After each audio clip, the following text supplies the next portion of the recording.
Eto na yung magandang balita mga ka-all goods, no? At ngayon lang ulit ako nakapag-upload kasi nga po nitong mga nakarang araw after ko nung una kong vlog, hindi na po nasundan. Kasi po, naging busy po ako mga ka-all goods. At dahil syempre kinausap ko yung amo ko, nagkasundo naman kami about sa lilipatan ko kasi po mga ka-all goods, yung pinagtatrabahoan ko, doon ako naka-stay. Pero nag-usap kami ng employer ko na ganito na hihingi ako ng permission na maglilibot ako. Pinayagan naman ako at sa awa ng Diyos mga ka-all goods. Ito na mga ka-all goods.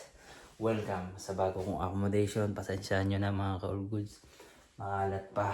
Nag-ayos-ayos na ako ng konti. Ito. Yan. Nakapag-ayos na ako ng konti. Yan. Mga ka-all goods. Yan. Pakita ko lang sa inyo mga ka-all goods. Video lang natin siya ng konti. Mga ka-all goods. At syempre, may salamin pa rin naman tayo kahit pa paano. Kita pa rin naman tayo sa salamin mga ka-all goods. Di ba mga ka-all goods? Ayan. I'm back. Magbabalik na. Ito na. Ito po siya. Medyo makalat pa. Ayan. Pasensyahan nyo na po, medyo makalat pa. Dito yung tubig ko, ito yung cabinet ko, yan, mga personal jeans ko, hygiene ko.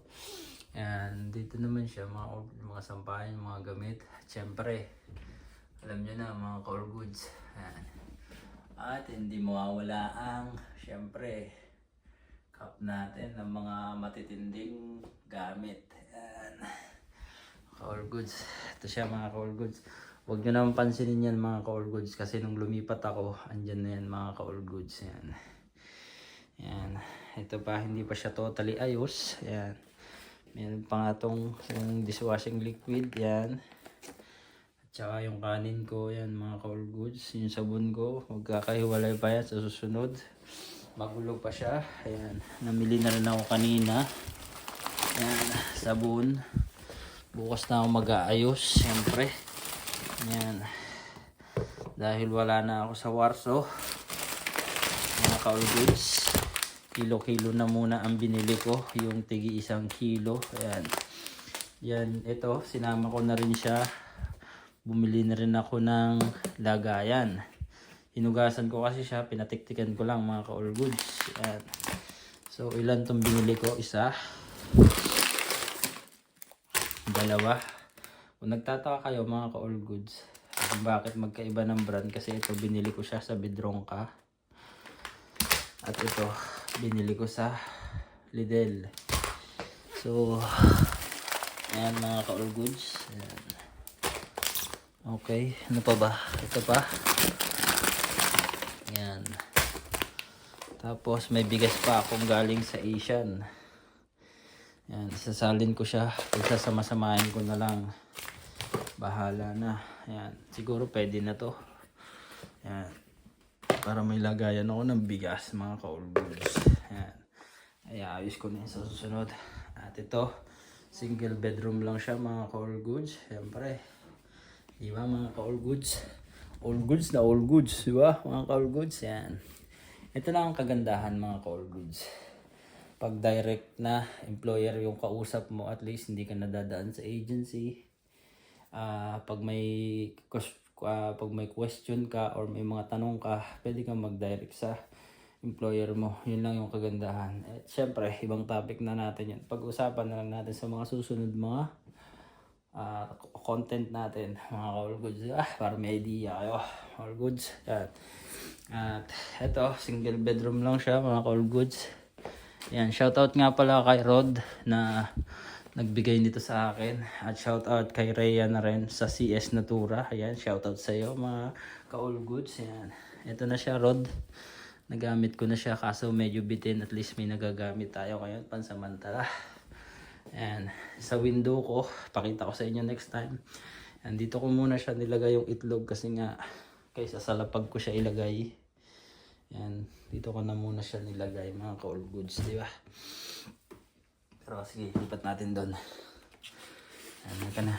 Siyempre, itlog is life muna tayo ngayon kasi nagtitipid tayo mga ka-all goods. Diyan ka muna, no? Ayan. Huwag ka munang mawawala dyan, ha?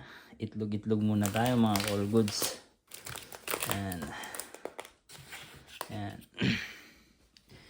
Diba mga all goods? At least mga all goods. Goods na tayo. Ayun. And mga all goods. Sa payment naman ng accommodation ko. Hindi naman siya ganun kamahalan mga all goods. Hindi naman siya as in yung kamahalan. Mura lang naman siya mga all goods. Ito na po yung pinakamura na accommodation ko. Or pinakamurang accommodation na nahanap ko. Dito sa Gidans ng mga all goods. Ito pong accommodation ko, 1,100 zloty in month, okay? Pag na-late po kasi ako ng bayad sa payment ko, may additional 100 zloty. So, ang babayaran ko magiging 1,200 zloty. Kaya, hindi po dapat kailangan malate ng pagbabayad. Pasensya na kayo mga all goods Medyo hindi pa ako nakapag-shave. Tsaka, yung huling kita namin ni Rod, at tsaka yung nagbisita ako sa Warsaw kasi mga all goods. Hindi ako nakapagpagupit. Kaya medyo mahaba na yung buhok natin mga all goods. Yan. Yan. Okay mga all goods. Kaya kaya ito isang set kasi itong binili ko mga all goods. Yan. Sama yan. Magkakasama yan mga all goods. Isang set yan. Dahil wala pa akong baso mga all goods. Yan. Ayan, ito na muna yung binasok ko ngayong araw. Ayan. Mura lang naman yan mga all goods. Ayan. Halagang 20 zloty. Ayan, binili ko para lagay ng bigas, lagay ng ulam, at saka for the meantime, baso ko, inuman ko. Ito ang binili kong tubig mga all goods. Ayan. At syempre, yung mga stock ko, ayan. Ang mga all goods susunod na araw, pag nagpansit ako, ayan. May toyo din naman akong binili. Hindi ko pa nagagamit. At may suka. Ito, suka ko. Yan. Suka. Yan. Diyan na muna yan. Mga all goods. Tapos tong toyo. Diyan muna yan. Yan. Mantika. Diyan muna yan. And for the meantime muna. Okay. Another toyo ulit. Mga all goods. At ayan, so susunod ko na yung iba dyan. Ito, shampoo. Dito na muna yan, mga all goods. Ayan. Toothpaste, syempre. Hindi mawawala ang toothpaste natin, mga all goods. Ayan, dyan na muna yan. Ayan, iba ko pang gamit. Ayan. Syempre, hindi mawawala ang cup natin, mga all goods. Ayan. Meron dun sa taas. Ayan. At syempre, yung regular na gagamitin ko sa mga susunod na araw, mga all goods. Yan. Hindi pa tayo nakakapag-ayos-ayos, mga all goods. Syempre, yung pang-blend ko. Yung pang malakasan natin, mga all goods. Susunod yan, gagamitin ko na yan. At extra battery ko. Kasi alam bakit may extra battery ako rito, mga all goods. Kasi para dito yan, Yan. So, ipakita ko sa inyo to, mga all goods. Ayan, para dito yan. Sa mga damit-damit yan, mga all goods. Diba? Ayan. Kaya bumili ako nito kasi para pag naghimulmul to, ayan, gaganon-ganon ko lang siya mga all goods. Ayan, ganyan-ganyan ko lang siya. Ayan mga all goods. Ayan. Ayan. Kaya meron ako nito mga all goods. Ayan. Ayan. Binili ko to sa Media Mart. Ano, mga all goods. So dito muna yan. Mahalaga yan mga all goods. Yan. Siyempre, yan. Wag na kayo magtaka. Mumurahin lang yung jacket ko. Ito, that was 3 years ago na. Ayan. So ito, 1 taon na rin. So dyan muna yan. Ayan. Pasensya na kayo. Magulo pa yung cabinet ko. Ayan, tsaka yung mga yan, mga all goods. O yan, Mr. and Mrs. Yan, wag na kayong magtaka yan mga all goods. Kasi nga, nung dumating ako sa accommodation kong to, nandyan na yan, design na yan ng mga ng may-ari, mga all goods. Kaya, all goods. Ayan, masaya na tayo ngayon. May sarili na tayong kwarto. Siyempre, may privacy na tayo at syempre makapag-vlog na tayo sa mga susunod na araw pa mga ka-all goods. Yung lips ko. Anong oras na ba mga ka-all goods? Tingnan natin yung oras mga ka-all goods, no? Yan, 9:09 na mga ka-all goods. Yan, di ba? Guys, pa ako nito. Yan, dami ko pang ayusin mga ka-all goods. Syempre, yan. Kasi mga ka-all goods, kaya nandyan yung mga gamit ko kasi mga ka-all goods. Kaya yun, kung nakikita nyo yung mga yan. Kasi po, wala pa akong sariling cabinet dyan. Kalilipat ko lang po kasi baka mabash tayo. Huwag nyo na akong ibash mga ka-all goods, no? Hopefully, nandyan pa kayo mga ka-all goods, di ba? Pero syempre, hindi tayo masyadong mag-ingay kasi itong pinto namin mga ka-all goods, medyo may butas yan. Tsaka pumapasok yung hangin. Actually, yan pa mga ka-all goods. May gulay pa ako rito. Yan. Nandiyan pa. Pero ang kagandahan mga ka-all goods, ang mahalaga ngayon, hindi na ako agency. Direct na ako. At may sarili na akong higaan. May sarili na akong kwarto. Diba?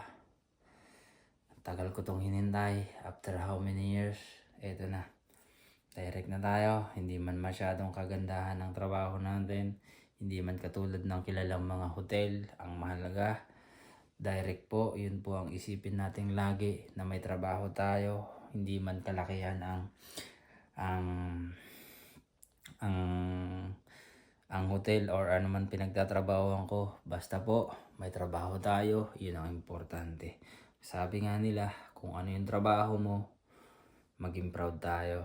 Kasi hindi lahat may trabaho at hindi lahat nasa abroad.